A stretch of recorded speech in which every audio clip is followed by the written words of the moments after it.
What up? It's your boy Akie checking in here with another video. I am currently driving. Seems like the more videos I do when I'm driving, the more views it gets. I don't know why that is. Nah, I'm joking. But today in this video, I want to talk about the 4 different types of transactions you can do as far as closing a deal in wholesaling. A lot of people think that there's just 3. Everybody talks about the 1. But there's really 4. Okay, so as you know, there's assignments. Assignment is essentially where you wrap a property up under contract and you basically assign it to a buyer. This is the easiest and most simple type, and this is what I've done thus far, and this is the most investor friendly one. The second type is a double close. And what a double close is where you wrap a property up. First, you close on the property, right? And then someone comes up behind you, with a buyer, of course, and closes that one as well. The reason why this is significant is because you want 2 different closings, because you don't want the buyer to know how much you're making on a transaction. This is important for those big, huge wholesale deals. Now, me personally, I've already established good rapport with my buyers, and you want to do that anyways. I talked about that in the reverse wholesaling video. If you haven't seen that, check out the comment box, but not the comment box. Check out the description below. Really good video where I describe, finding people that want to buy, finding their criteria, and then from that point, looking and marketing and shopping for those type of properties. That's big time. So that's a second type.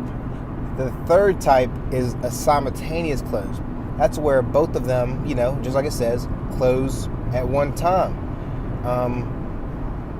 But the fourth type, and the one that I wish I knew about sooner, that's the price you pay when you don't have a good real estate education, is transactional funding.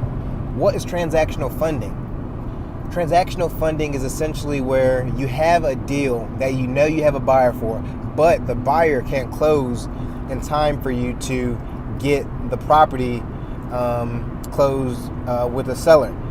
So say a seller wants a property wrapped up this Friday, but your buyer won't be able to close on it until next Friday, right? What you're going to want to do is you're going to want to do transactional funding, because you have somebody that can have that deal done, but at the same time, you don't want to let that deal, you don't want to miss out on any opportunities just because you couldn't close on it right then and there, right? This happened to me. My story is basically where I had a deal, and the seller said, if we don't close here, then I'm going with somebody else. And he had all the right in the world to. All the right in the world. Just because the contract said if it doesn't close by this date, then the contract is null and void. And you signed that as an investor, knowing that that's the risk you take. And really it's not much risk, because we have a small earnest money deposit, but at the end of the day, it's opportunity cost. You're wasting literally dollars, thousands of dollars, just because you can't get a transaction closed, when you could have used something like transactional funding that you didn't even know about, that you do know about now. There's a whole bunch of different transactional funding companies that will literally fund your transaction until you can have somebody fully close on it. That is a way to do deals like this, man. I mean, it's really a cool thing. It's really a cool thing, and I wish I had known about it sooner. This gives you the freedom of just knowing that you can get these deals closed no problem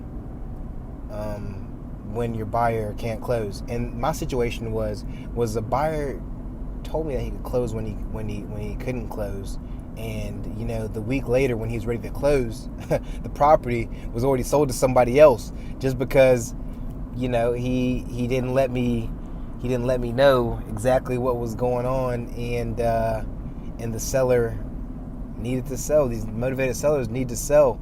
That's why we call them motivated sellers, right? So the 3 different types of closings, 3 different types of transactions that you can do. Again, 4, is you know, an assignment, which is basically what everybody and their mother does, is a double close, simultaneous close. And my favorite, and I hope is your favorite now, and the one that you're going to be using, you know, whenever you run into situations like this, because if you do enough transactions, you're going to need to get the seller their money when they need it, is transactional funding.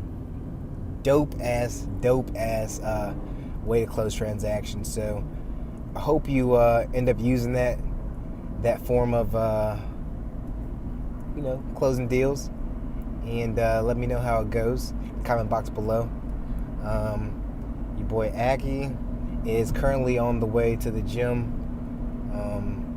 Just got off of work, and basically what happened today in my investing career is essentially just going through a bunch of data, just the boring shit, but the shit you have to do in order to get deals done. Digging through data, and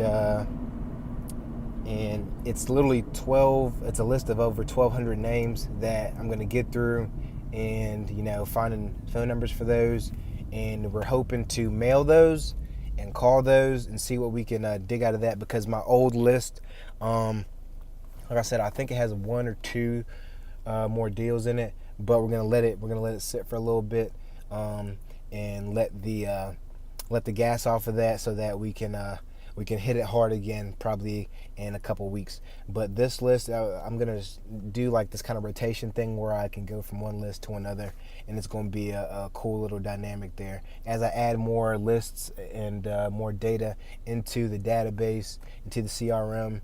Then you know, that's going to generate a whole bunch of more deals, and then ultimately let me contact these people more times within a specific period without them getting annoyed. Because once they get annoyed, they start getting on those do not call lists, or those they just stop ignoring your mail, and it gets to be where they don't even want to sell. So obviously, like I said, you want to be hitting up these motivated sellers, seeing who wants to sell, but you don't want to leave any money on the table either. So all right, it's your boy Akie, signing out. Subscribe if you haven't already. If you like content like this, subscribe, man. I'm making videos multiple times a week. 6 out of every 7 days is what I'm doing right now. 6 out of every 7 days. It gives me a day to you know, get content that I want to talk about gathered, and you know, also allows me to really focus down on what I'm doing in my day-to-day business. So, because you know, this isn't the only thing I'm doing. I'm doing wholesaling as well as doing the family business too. So yeah, I'm only human. All right, pulling into the gym now. I will talk to you in the next video, where I will probably be discussing something that will help you make a lot more money and generate a lot more leads. All right, Akie signing out. Peace.